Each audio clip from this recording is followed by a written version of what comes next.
Assalamualaikum warahmatullahi wabarakatuh. Saya Rizka Mulyani dari kelompok 8 akan membahas efek perpajakan dalam perekonomian. Pajak perseorangan. Yang dimaksud pajak perseorangan di sini adalah pajak yang dikenakan pada seseorang tanpa mengingat jumlah pendapatannya, tabungan atau pengeluarannya. Pajak ini dapat dikenakan dalam jumlah yang sama pada semua orang atau dapat dikenakan pada segolong orang tertentu berdasarkan kriteria tertentu. Misalnya, status perkawinan, jumlah umur, dan sebagainya. Jadi pajak perseorangan dikenakan pada suatu kelompok tertentu tanpa mengingat aktivitasnya. Golongan yang dikenakan pajak tidak dapat menghindari diri dari pembayaran pajak perseorangan dengan mengubah pola aktivitasnya. Dalam hal ini, pajak perseorangan dikatakan merupakan pajak yang netral. Suatu pajak yang netral merupakan jenis pajak yang paling baik karena tidak mengganggu preferensi seseorang. Walaupun demikian, pajak ini berpengaruh terhadap pendapatan atau yang menjadi berkurang setelah pembayaran pajak, tabungan, atau kedua-duanya. Sebagaimana diketahui, pajak merupakan suatu pungutan yang merupakan hak tunggal pemerintah ditentukan berdasarkan undang-undang dan pemungutannya dapat dilakukan secara paksaan. Oleh karena itu, pajak akan mengurangi daya beli masyarakat, dan ini akan mempengaruhi kemampuan masyarakat untuk melakukan konsumsi atau tabungan. Pengaruh pajak perseorangan terhadap konsumsi suatu barang. Kita misalkan pajak perseorangan merupakan pajak yang harus dibayar oleh setiap orang dalam jumlah yang sama. Kemudian kita analisis mengenai pengaruh pajak perseorangan tersebut terhadap pola pengeluaran seseorang. Kita misalkan lebih lanjut bahwa seseorang dapat membelanjakan seluruh pendapatannya untuk membeli dua jenis barang, yaitu barang publik atau Z dan barang swasta atau S. Apabila seseorang atau H menggunakan seluruh pendapatannya untuk membeli barang Z, maka ia akan memperolehnya sebanyak OA unit. Sebaliknya, apabila H menggunakan pendapatannya untuk membeli barang S, maka ia akan memperoleh barang S sebanyak OB unit seperti ditunjukkan pada diagram 10.1. AB adalah garis kemungkinan konsumsi, yaitu garis yang menunjukkan kombinasi barang Z dan barang S yang dapat dibeli dengan seluruh pendapatannya. H akan memperoleh kepuasan tertinggi pada titik Q, yaitu persinggungan antara kurva indiferens AA dengan garis kemungkinan produksi AB. Pada titik Q1, H membeli barang Z sebanyak OX unit dan barang S sebanyak OY unit. Adanya pajak perseorangan dapat menyebabkan kedudukan keseimbangan konsumen berpindah dari titik Q ke titik M. Dalam hal ini, H mengurangi pembelian barang Z sebanyak XL unit dan menambah pembelian barang S sebanyak YN unit. Pajak perseorangan dapat pula menyebabkan keseimbangan konsumen berpindah dari titik Q ke titik T. Dalam hal ini, H mengurangi pembelian barang S sebanyak YK unit dan menambah pembelian barang-barang Z sebanyak EX unit. Jadi, apakah pajak perseorangan akan menyebabkan seseorang mengurangi konsumsi suatu barang atau menambah pembelian suatu barang sangat tergantung dari jenis barang konsumsi tersebut, apakah merupakan barang normal ataukah barang inferior. Pengaruh pajak perseorangan terhadap pengeluaran konsumsi dan tabungan. Penghasilan seseorang dapat digunakan untuk satu tujuan, yaitu yang akan datang. Penghasilan seseorang dapat digunakan untuk dua tujuan, yaitu untuk konsumsi dan untuk tabungan, atau Y sama dengan C plus S. Jadi pertimbangan seseorang untuk melakukan pengeluaran konsumsi atau menabung kegiatan menabung tidak lain adalah pertimbangan apakah pendapatan sekarang akan dikonsumsikan sekarang ataukah akan dikonsumsi pada suatu waktu yang akan datang. Jadi dalam hal ini, maka analisis yang harus digunakan adalah analisis antar waktu. Untuk mempermudah analisis, kita membedakan menjadi dua periode, yaitu periode 1 atau waktu sekarang dan periode 2 atau waktu yang akan datang. Pada diagram 10.3, jarak OY1 menunjukkan jumlah pendapatan yang diterima pada periode 1 dan OY2 menunjukkan jumlah pendapatan yang diterima pada periode 2. Apabila seseorang dapat meminjam tanpa membayar bunga, maka ia dapat meminjam uang sebesar pendapatan yang akan diterima pada periode 2 atau yaitu sebesar OY2 untuk konsumsi pada periode 1. Jadi jarak OL menunjukkan jumlah penghasilan periode 1 dan penghasilan periode 2 yang diterima pada periode 1. Jarak OL sama dengan OY1 plus OY2 atau 1 plus R, di mana R tingkat diskonto. Apabila penghasilan seseorang pada periode 1 dan periode 2 terjadi pada titik L, maka terlihat bahwa penghasilan pada periode 1 hanya sebesar OL1, sedangkan konsumsi pada periode 1 yang menjamin tercapainya kepuasan yang optimum sebesar OX1. Jadi kita lihat bahwa konsumsi optimal pada periode 1 tidak tercapai karena pendapatan lebih kecil daripada tingkat konsumsi optimal. Apabila individu tersebut dapat meminjam sebesar L1X1 pada periode 1, maka ia akan dapat mencapai tingkat konsumsi optimal. Pada periode 2, individu tersebut mempunyai pendapatan sebesar OL2 yang dapat digunakan seluruhnya untuk konsumsi. Walaupun demikian, ia tidak akan mengkonsumsikan seluruh pendapatannya untuk konsumsi karena konsumsi optimal pada periode 2 hanya sebesar OX2. Karena tingkat konsumsi optimal lebih kecil dari pendapatannya, maka sisa pendapatannya sebesar X2L2 dapat digunakan untuk membayar kembali pinjaman pada periode 1 sebesar L1X1 sama dengan L2X2. Apabila seseorang yang mempunyai pendapatan sebagaimana ditunjukkan pada titik S pada diagram 10.4 meminjamkan uang dengan menerima bunga dan meminjam uang dengan membayar bunga, maka garis AB akan berputar pada sumbu S menjadi CD. Pada titik S, individu H tidak meminjam maupun tidak meminjamkan uang, sehingga ia juga tidak menerima bunga maupun membayar bunga. Apabila pendapatan periode 1 sebesar OY1 digunakan untuk tabungan, maka pada periode 2, individu H akan memperoleh pendapatan sebesar OZ sama dengan OX2 plus S2Z, di mana OX2 sama dengan OX1 adalah pokok pinjaman dan X2Z adalah bunga yang diterima. Semakin besar tingkat bunga, akan semakin besar pula jarak AC dan DB atau jarak X2Z. Kita asumsikan seseorang yang mempunyai penghasilan sebagaimana ditunjukkan pada titik S mencapai keseimbangan konsumsi intertemporal pada titik Q, yaitu pada persinggungan antara kurva indiferens CC dengan garis AB. Garis AB menunjukkan situasi sebelum ada bunga atas pinjaman. Orang yang mencapai keseimbangan pada titik Q akan meminjamkan sebagian pendapatan pada periode 1 sebesar Y1S1 untuk dikonsumsikan pada periode 2 sebesar Y2X2. Adanya bunga menyebabkan kurva Anggara berputar ke atas menjadi CD. Kita lihat bahwa adanya pinjaman sebesar Y1X1 pada periode 1, maka pada periode 2 ia tidak hanya memperoleh sebesar X2Y2, akan tetapi sebesar Y2L2 sama dengan Y2X2 plus X2L2, di mana X2L2 merupakan bunga. Jadi titik L yang terletak pada kurva Anggara CD menunjukkan jumlah penghasilan antar waktu yang diperoleh seseorang yang melakukan tabungan pada periode 1 sebesar Y1X1. Kita lihat pada diagram 10.5 bahwa keseimbangan konsumen juga sekarang berubah dari titik Q pindah ke titik T, dan kita lihat bahwa titik L bukanlah merupakan keseimbangan konsumen. Karena itu seseorang yang mengkonsumsikan sebesar OX1 pada periode 1 dan OL2 pada periode 2 tidak akan mencapai kepuasan yang optimum.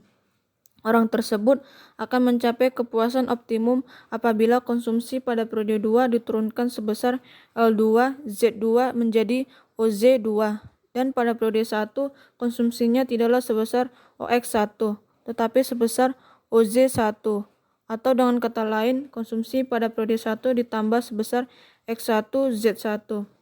Oleh karena itu, orang yang mempunyai penghasilan dari titik S dan keseimbangan di titik T tidak akan menabung sebesar Y1X1, akan tetapi hanya sebesar Y1Z1. Dampak pajak terhadap motivasi untuk menabung. Dalam bagian ini akan dibahas mengenai dampak adanya pajak terhadap konsumsi, tabungan, dan kesejahteraan masyarakat. Kita tetap menggunakan pajak perseorangan yang netral terhadap perilaku ekonomi seseorang. Pada diagram 10.6, titik-titik T dan Q menunjukkan keseimbangan konsumen sesudah ada bunga dan sebelum ada bunga. Seorang individu mempunyai penghasilan pada periode 1 dan periode 2 yang ditunjukkan pada titik Y. Kita anggap bahwa pajak perseorangan yang dipungut pada periode 1 jumlahnya sama dengan pajak periode 2, yaitu sebesar V1 Y1 sama dengan V2 Y2. Jadi pendapatan neto periode 1 adalah pendapatan bruto OY1 dikurangi dengan jumlah pajak perseorangan sebesar V1 Y1 yang harus dibayar. Pendapatan neto periode 1 sebesar Rp OV1, pendapatan neto periode 2 sebesar OV2 sama dengan OY2 dikurang Y2 V2, di mana OY2 sama dengan pendapatan bruto periode 2 dan Y2 V2 sama dengan jumlah pajak yang dipungut. Garis anggaran sekarang bukan lagi garis CD, melainkan garis EF, dan keseimbangan konsumen terjadi pada titik R yang merupakan persinggungan antara kurva indifference DD dengan garis kemungkinan produksi EF. Di sini kita lihat bahwa pajak perseorangan sebesar RV V1 Y1 sama dengan V2 Y2 menyebabkan seseorang mengubah jumlah tabungannya periode 1 dari Rp R1 Y1 menjadi Rp T1 V1. Dalam diagram 10.6 terlihat bahwa R1 Y1 sama dengan T1 V1 yang berarti adanya pajak perseorangan menyebabkan seorang individu tidak mengubah tabungannya pada periode 1 dengan situasi sebelum adanya pajak. Walaupun demikian, hal tersebut tidak selalu demikian. Mungkin saja R1 Y1 lebih besar T1 V1 atau R1 Y2 lebih kecil dari T1 V1. Pada periode 2, individu tersebut akan mengubah tabungannya dari Rp R2 Y2 menjadi Rp T2 V2. Pengaruh pajak perseorangan terhadap pemilihan bentuk tabungan.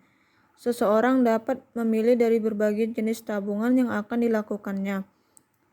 Pertama, seseorang dapat menyimpan uangnya dalam bentuk uang tunai di mana simpanan dalam bentuk ini mempunyai tingkat risiko yang sangat rendah. Bahkan dikatakan simpanan dalam bentuk tunai tidak mempunyai risiko sama sekali. Yang dimaksud risiko dalam hal ini adalah risiko penurunan nilai tabungan. Sebaliknya, ada bentuk tabungan yang mempunyai tingkat risiko yang sangat tinggi, misalnya tabungan dalam bentuk saham. Yang kedua, tabungan dalam bentuk saham mempunyai unsur pertaruhan karena nilai saham mengikuti mekanisme pasar.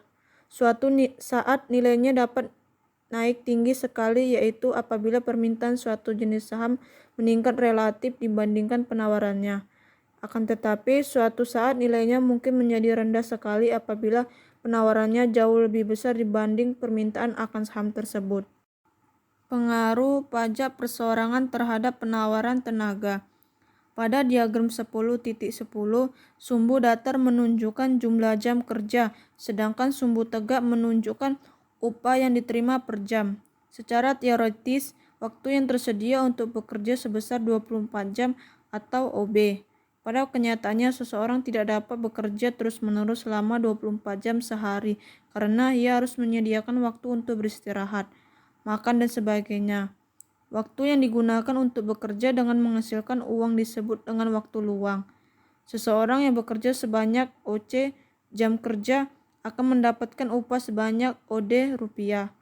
Pada diagram 10.11 diperlihatkan bahwa adanya pajak menyebabkan seseorang bekerja lebih keras.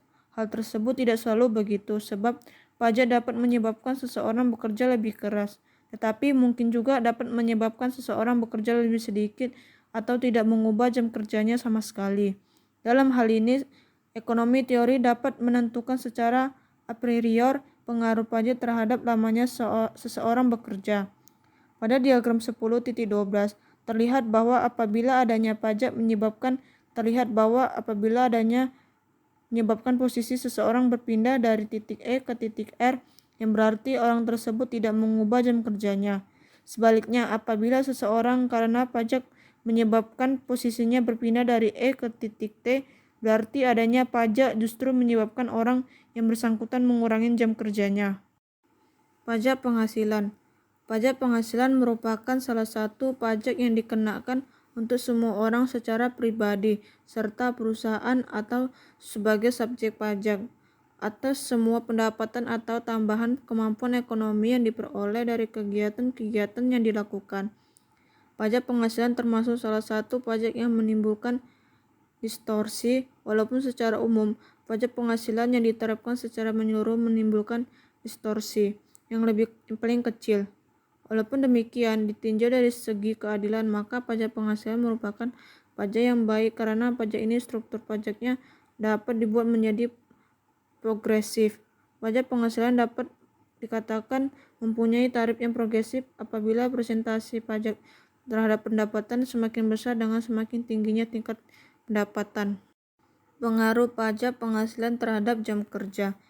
Peranan pajak penghasilan sangatlah penting bagi negara-negara yang menerapkan struktur tarif pajak progresif sebagai cerminan pengenaan pajak berdasarkan kemampuan membayar. Pajak penghasilan adalah salah satu yang berperan penting dalam memberikan kontribusi penerimaan pemerintah.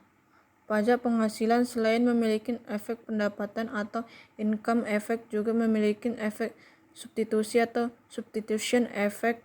Adanya pajak penghasilan menyebabkan pendapatan yang diterima.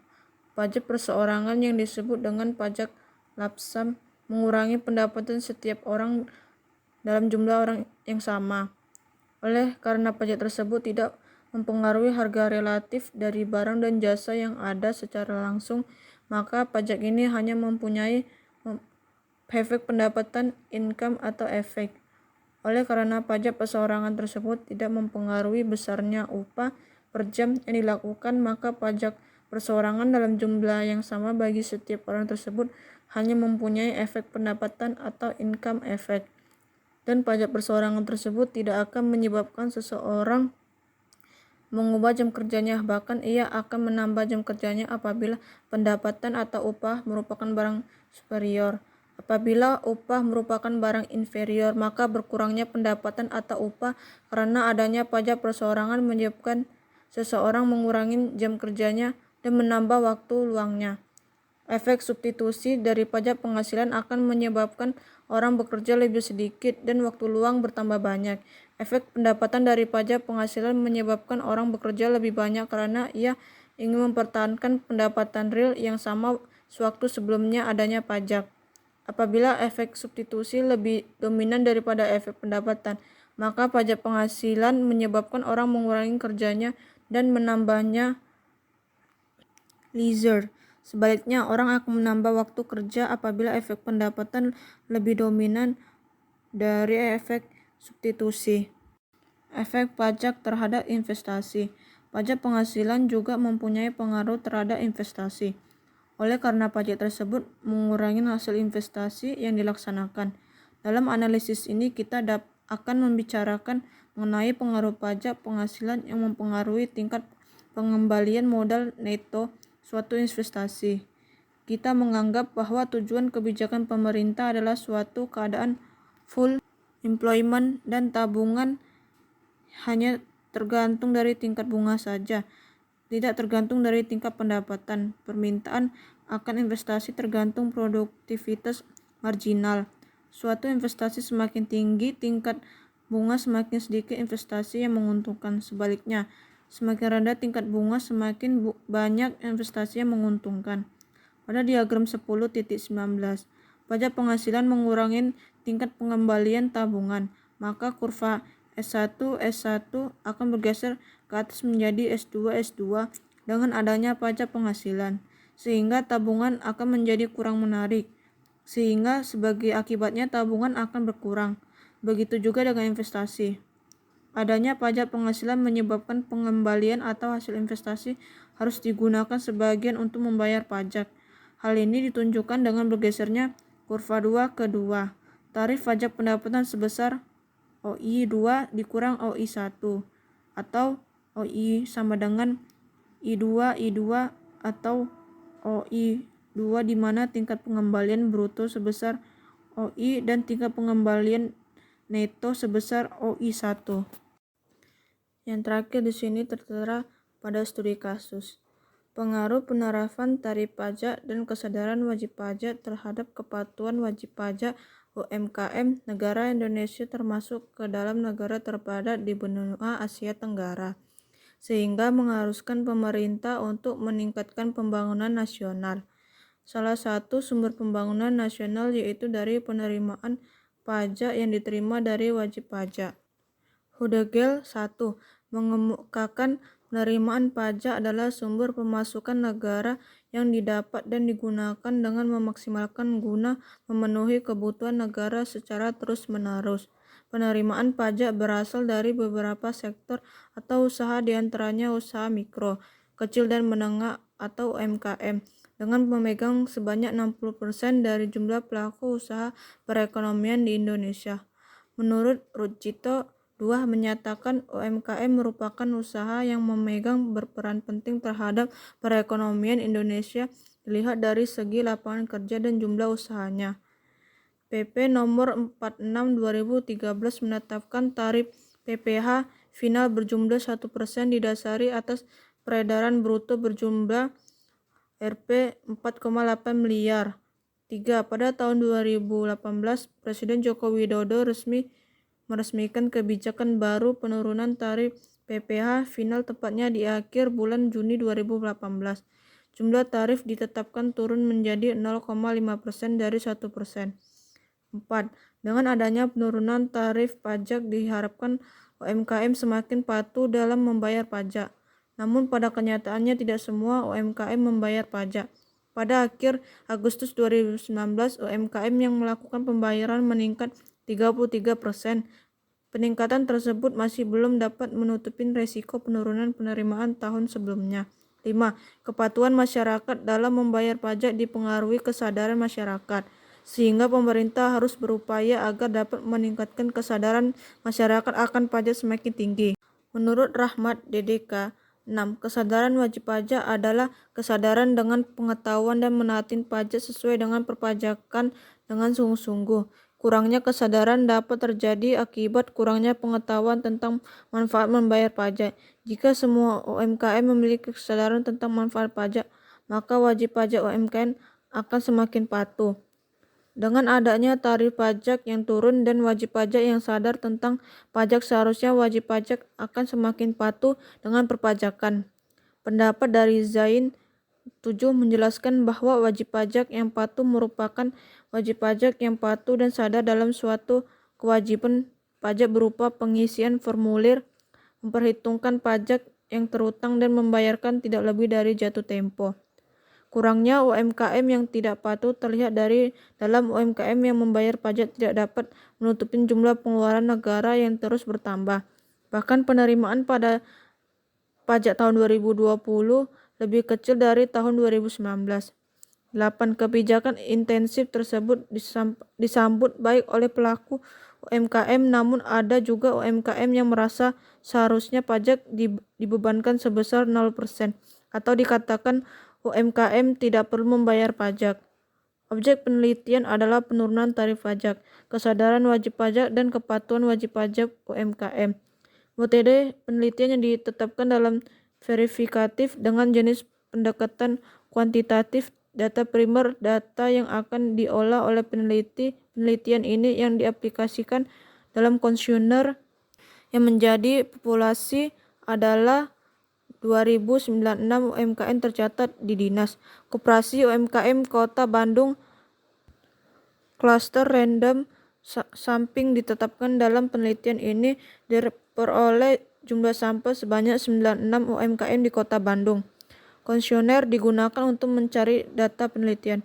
Berdasarkan hasil penelitian menunjukkan dengan adanya penurunan tarif pajak menjadi wajib pajak, UMKM semakin patuh. Menunjukkan kesadaran wajib pajak yang semakin tinggi akan membuat UMKM yang patuh semakin tinggi.